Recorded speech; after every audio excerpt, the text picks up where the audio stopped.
they had 200,000 reservations. So, and I'm not sure what this one is. This another Big Ben? Maybe it is. About 40,000 for that, by the way, right there. 2023. That's extraordinary. Jeff, we have to go, but I doing in the middle of the process.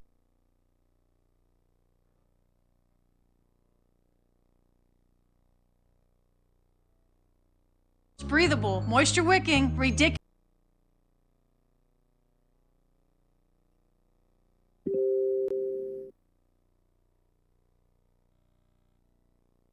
Companies. Spectrum store near you.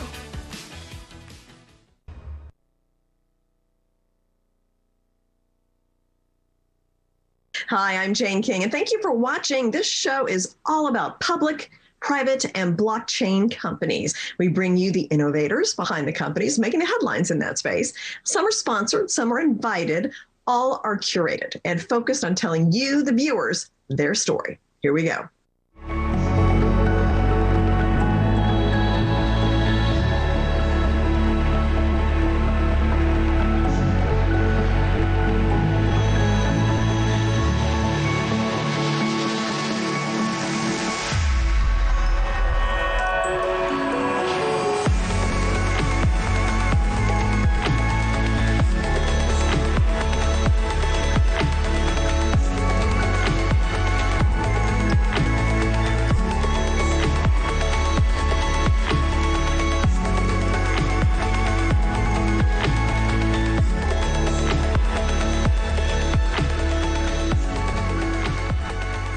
SoMee is a social media site that will pay people who provide the content on there. So kind of a different concept than what we have seen with some other social media sites. And with me today is Marvin Columbus, performer, dancer, musician, writer, producer. Did I miss anything? Dancer, choreographer, producer, cowboy, promoter, filmmaker. Right. So, and with us, also his son, Dominique Columbus, who is going to share some of his experiences with SoMee as well. So welcome, both of you. Good to have you. Thank you so much for having us. Appreciate it. So I guess, Dominique, let's start with you. How did you hear about SoMee? Well, honestly, through my dad. My dad, someone at the SoMee group contacted my dad, and that you can tell the story, but he's the one who brought it to me. And when I heard the idea on what SoMee was doing, how they just integrated, the vision to this platform and how clear and concise it was, I was like, man, this is dope. This is really awesome to be a part of a company that can help you monetize your content differently than the other platform that's out there right now. And the fact that they can monetize it through cryptocurrency is always a plus, because right now with how big crypto is continuing to grow and get bigger and bigger and bigger, to have platforms that are acclimating along with the wave and utilizing it to monetize content, I thought was brilliant, so they approached my dad. My dad knows about my network. I'm an actor as well, so for me, it was like a no-brainer. I wanted to be a part of this company, So Marvin, chime in. I mean, what did you see in terms of introducing your son to this, and what's the value that you see in SoMee? Well, when SoMee first contacted me, I was like, wow, this is a lot. It's overwhelming. And I felt really good about the team.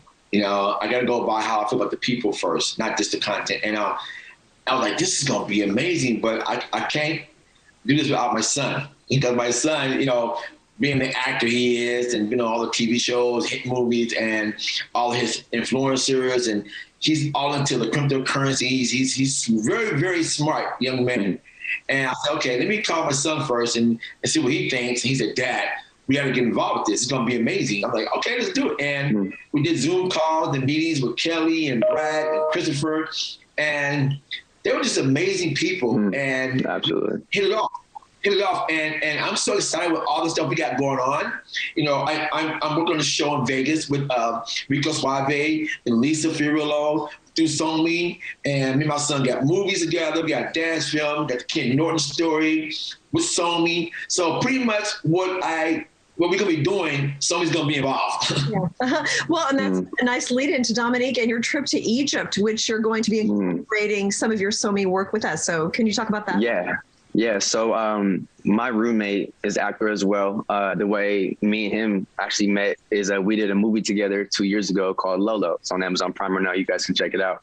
After that film, man, he just became like my brother. You know what I'm saying? We just got super close, and he got an opportunity to work on another TV show in Egypt called Newton's Cradle. And the way it works in Egypt is really interesting. So, you know, during Ramadan, you know, they don't do anything. They're fasting. You know, there's like a 27-day period, I believe.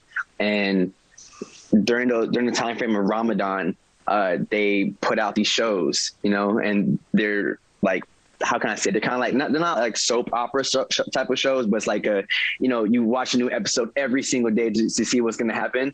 But it's just one season of like 27 episodes. So he was fortunate enough to book Lee Rona's show. And now he's just blowing up out there. So me and a bunch of my friends who are also actors and filmmakers as well, we're actually going to go out there to Egypt to create content, to support our friend out there in his success. And as well as we're getting him on the platform and a lot of the other actors who he is working with out there in Egypt as well, because I thought it would be really cool to bring a whole different type of demographic to this platform, because there's so many people around the world that just don't know about certain things, but as soon as they get access to it, they'll get obsessed with it. You know, they just need to know about it, you know? So the reason why I'm also going out there as well is to be getting, you know, some other people on the platform as well, getting a lot more like actors on the Egyptian world, you know? Well, it sounds like a great trip. So, I mean, how do you, and both of you can kind of weigh in on this. I mean, compared to other social media platforms, what makes SoMee different?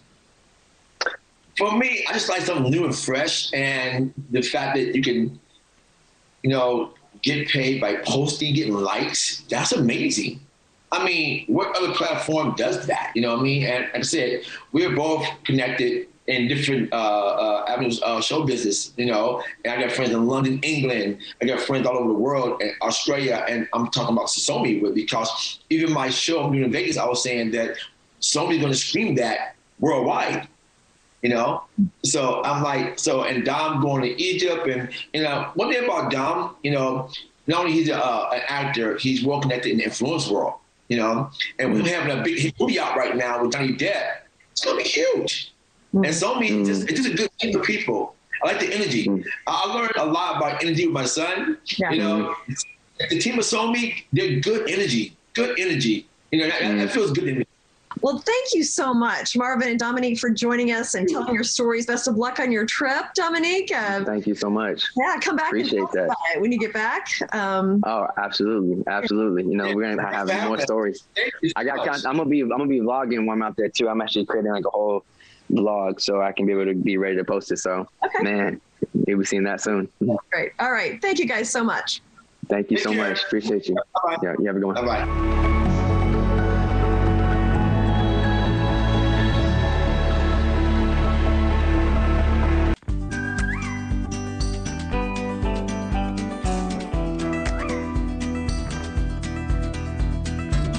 Petproducts.com. Thousands of products. And Al Simon, UE Pad Inventor Company.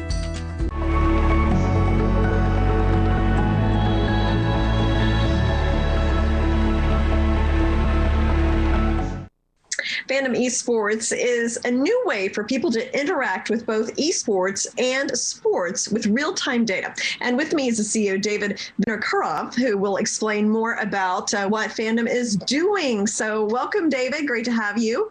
Thank you. Thank you for having me. So how did you get involved with Fandom Sports Media? Well, the whole premise has always been, you know, how do we close that engagement loop? You know, we have people at home watching TV, nowadays watching competitive esports, and, you know, sitting along and playing on something completely different on their phone. So the premise behind what we're trying to do is to close that engagement loop, have people be able to predict in real time or near real time what's going to be happening on their main screen or on their mobile device. And really, as you said, change the way that people are interacting with that data coming in real time for sports and esports and other streamed content. Now, so when you say interact, does that mean wagering, and what other things? So yeah, we do have a wagering license, but again, not everybody is of age and certainly not legal everywhere. What our goal really is to allow people to predict what's going to be happening, you know, with leaderboards, prizes, digital gifts, non-fungible tokens, which is our new digital assets, basically, as I'm sitting, I'm watching an event take place. It's a simple as swipe left if you think this is going to happen, swipe right if you think that's going to happen, and then that's tallied into a global leader base. You can challenge your friends. There's a whole social community, similar to anything that you'd see, in a trivia night in a pub or something. Just a way to interact again with data coming in. Yeah, interesting. So this is a mobile app that people can download, and they can interact with their friends and with their favorite teams and make predictions and just kind of enjoy the sports together. Yeah, so we're going to have an app-based version as well. It's all powered by a proprietary machine learning backend system that we just recently secured the IP for. This intelligent backend, it's been used to sort, interact, and present data in very actionable ways in the healthcare sector, with insurance companies, supply chain logistics, facilities management. So we've secured that exclusive license. It allows us to present near infinite predictions, where a lot of our competitors can maybe do 100 or 200 predictions in a very static way, and keep people engaged longer throughout the entirety of a broadcasted event, and maintain a unique position in the market. So we're very excited about it. That is a perfect segue to my next question: is what makes you unique?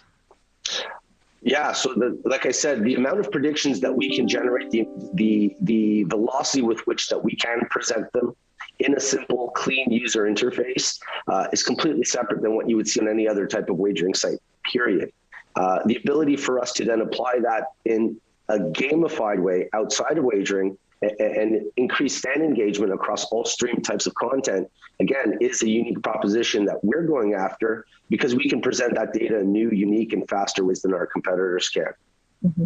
Now, what's your outlook for the industries you're involved in? So your sports, there's media, tech. I mean, this is all kind of seems like coming together. I mean, how do you see this industry and all these industries? Absolutely, yeah. So what we've seen in esports specifically, starting with what happened last year with COVID-19, and the stopping of broadcasting of sports, we saw all the projections where we saw esports and esports wagering would be in 2024. That happened in the first several months of 2020. So the growth rates have accelerated. The sports wagering market is a $500 billion a year market. We see a lot of people rushing into individual state markets as those markets become open. So Fandom, we're able to participate in the gaming economy because we're appealing to all ages gamers. That's a $180 billion market. The esports and esports wagering market, that market's growing 40% year over year to about $14 billion this year. And, sports wagering, it's the Super Bowl of all wagering, to use the pun. So we're glad to be part of growing global multi-$100 billion markets. Oh, my goodness. Yes. And it feels like it's just kind of starting, this whole esports and gaming. Yes. Well, it's early in the U.S. It's been extremely huge in Asia for numerous years now. And as the states are opening up their licensing regimes for wagering, esports wagering is coming in on that front. So our first plan, our site is live now, fandomesports.ug. People can log on. They can see the predictive capabilities of the platform. And then, as the states scale out, we'll be examining different ways to get into each local market. And then, once we're in that market, then extend our capabilities to regular sports wagering as well. Okay. So you touched on this a little bit. What do you see in the future? What are your goals for Fandom? Our goal for Fandom is to enable all competitive esports to be accessible through our platform so that people can log on, watch their favorite stream, and make predictions or wagers, depending on where they are and if they're of age and so forth. While we're doing that esports rollout, we're going to be training our back-end system to apply that same type of capabilities to sports and sports wagering. So hopefully we should have news on those initiatives within the next 12 months.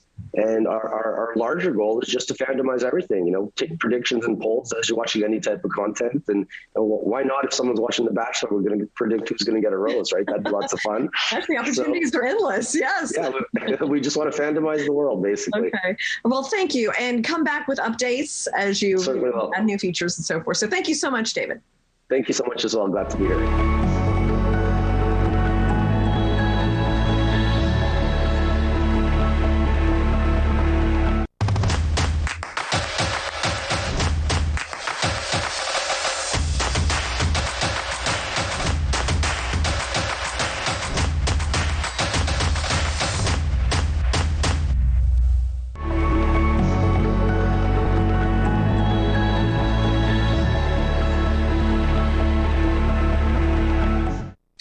FaceTime Promotions provides staffing for all levels of the beverage industry, and the services include field marketing, sales, brand management, even promotional vehicle programs. So with me to explain a little bit more about what the company is doing is Carla Rissel, who is the founder and CEO of FaceTime Promotions. So great to have you, Carla.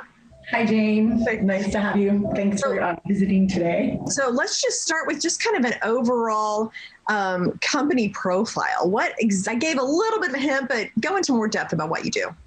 Well, we are primarily focused on event staffing for the alcohol industry. And what that boils down to, and one of the reasons we've done so well, is we're focused on moving sales. So helping our customers sell into retail and on-premise and off-premise, which I can go into that a little bit if you'd like. But we help move cases of alcohol into retail outlets, like you probably have Total Wine where you are, or ABC, little mom and pop corner stores. And then we also work with restaurants and bars, festivals. Like we're doing a huge event, the Pepsi Jam in Panama City this weekend for Cupcake Wines. We did their booth and everything. Like we designed their trade show booth basically that they're going to have at the event.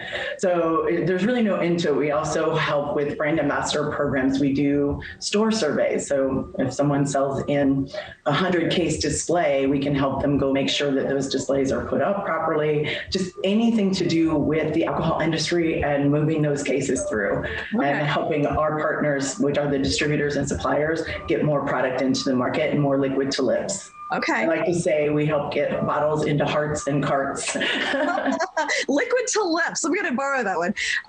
Okay. So tell me a little bit about your background, because you have been in this industry for a while, right?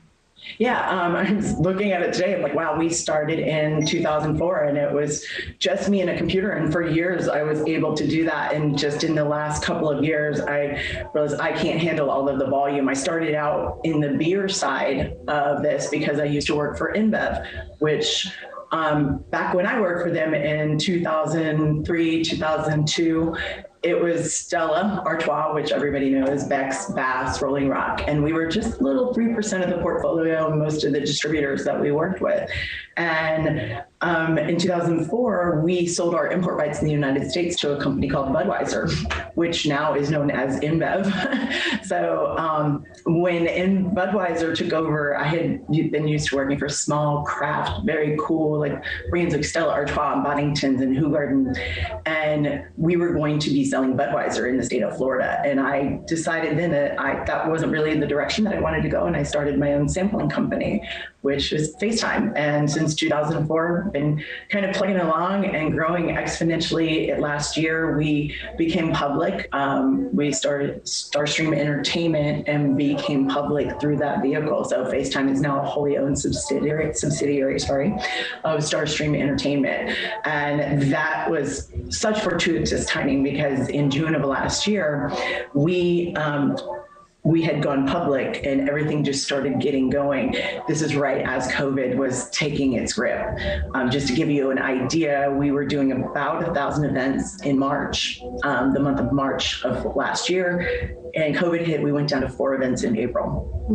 The fortunate thing about going public is when every other agency either shut their doors or stopped doing business entirely, I was able to make all of my area managers employees and hit the gas and say, I know there's no business, but if there are retailers out there that want sampling still, and I will find the suppliers that will pay for them, you guys go and strengthen your relationships on the retail side, strengthen your relationships with the distributor people. I will find the suppliers to pay for those tastings. And so we went April, 4 events, 30 events in May, 70 events in June, and now we're back up to about 800 or 900 events a month. Thank you so much, Carla, for joining us. It sounds like such a fun industry to be in. You'll have to come down and come to some events. We do a lot of wine fests. I think I might just do that.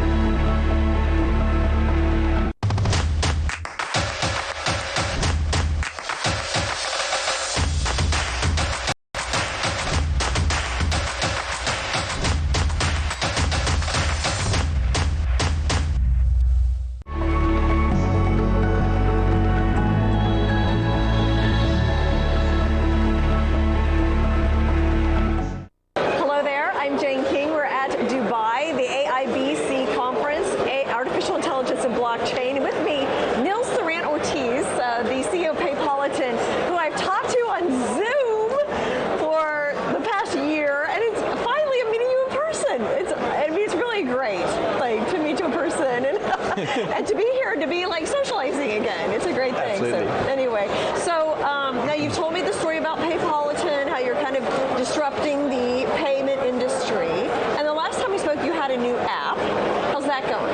Yeah, first of all, I'm also very happy to be here to meet with you in person finally. So after this year of pandemic, only with Zoom, so we have a real camera team here. Yeah. We have a real studio, so I thought it would be New York at the NASDAQ. I know, so someday. Finally we end up in Dubai, Yes. which is more or less in the middle, right? Right. No. Yes. Maybe we should revise my geography classes afterwards. So yeah, we released our Paypolitan app, which is a payment app, in May. So end of April on Google Play, and in Apple Store we added it beginning of May. It took a bit longer because the procedure of releasing an app on Apple is a bit longer because they do loads of testings. But it's good because it's like kind of a label for an app. When you pass through Apple, then your app is solid and sound, and people really can use it without any concern. So we started with the DeFi features. I mean, we have a wallet. You can connect external wallets like a MetaMask, a Wallet Connect, or other wallets. You can stake your token, our token, either with a fixed duration of 6 months and an ALP of 17.9%, or you set your own duration. Could be a day, could be a week, could be a month, could be 3 days, and 4 hours. For the staking. Exactly, Right. the staking part we have implemented, and that is for, and the feedback was very positive. And then how do I get EPAN tokens? Well, EPAN you can buy on Uniswap, on Bitforex, and Galaxy, and we have some new exchanges coming up until the summer. Okay, and all of that value is stored then in the app, and then I can use that to make purchases at a Walmart, just like through my phone, like it would read. Exactly. Okay. Exactly, because the phone, the smartphone has an NFC chip. So the NFC chip is communicating like a credit card or like a debit card with a payment terminal. So we don't have to have a deal with the store, with the merchant, with the retailers. It's simply by direct debit, the same logic. If you have direct debit card, it simply goes either from your bank account, in this case, it comes from your wallet. Okay, well that's what I was going to ask, because I can see me going to Walmart and going, I want to pay with this, and the person being like, I have no idea what you're talking about, but they don't even know. They don't even have to know. Got it. Okay, very interesting. They simply get a signal that the payment is validated, and the merchant will get the payment in US dollars on his bank account. Okay, all right. So the first step, download the app. Exactly. Experiment around with it a little bit and just try it. 2 minutes. Just 2 try it, minutes, yeah. You set it up, and that's it. Okay. Plug and play. Well, I am looking forward to more updates as you add more exchanges and all the things. Every time I talk to you, there's something new. All right. It's great to meet you again, Nils. Great to meet you, Jane, and see you next time in New yes, York on the NASDAQ, that right? That would be wonderful. Yes. Great. Thank you. Thank you as well for joining us. We'll be back.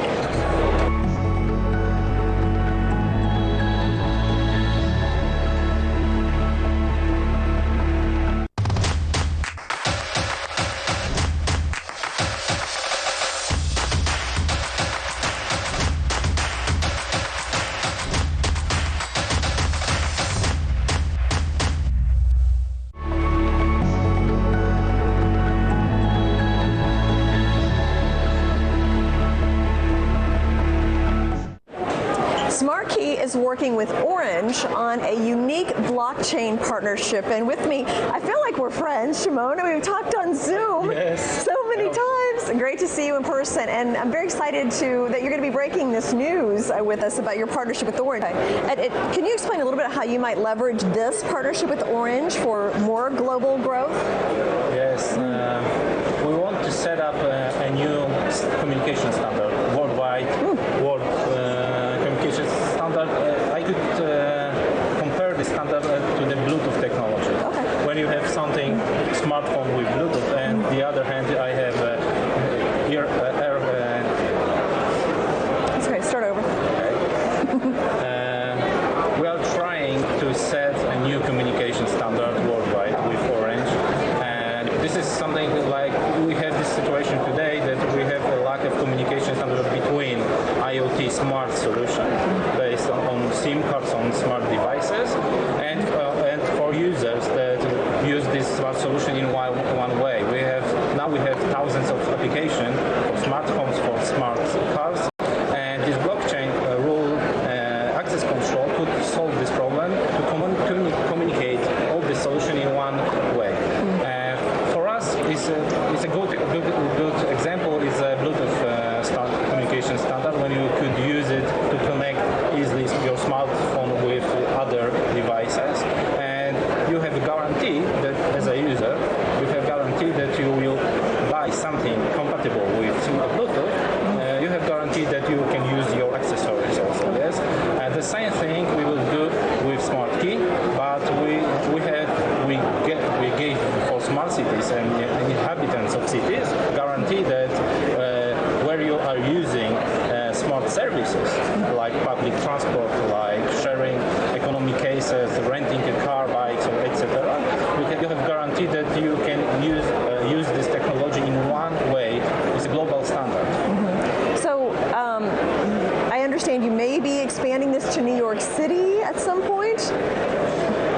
Yes, we could say, but not official yet, that we are starting something huge also in New York City, and I think we could deliver some solution as an example of our cooperation, maybe even this year. Well, that would be exciting as a New York resident to see. It's exciting in every region. Now we are in Dubai, and we have already talked with some very high.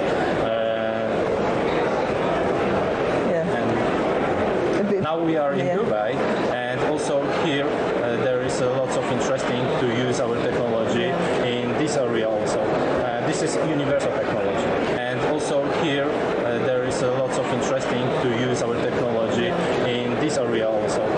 This is universal technology. Well, it sounds exciting and more efficient, which would be nice. So thank you both for joining us. Please keep us up to date as you have. It sounds like you'll be having some more news coming out later this year. So thank you. And thank you as well for joining us.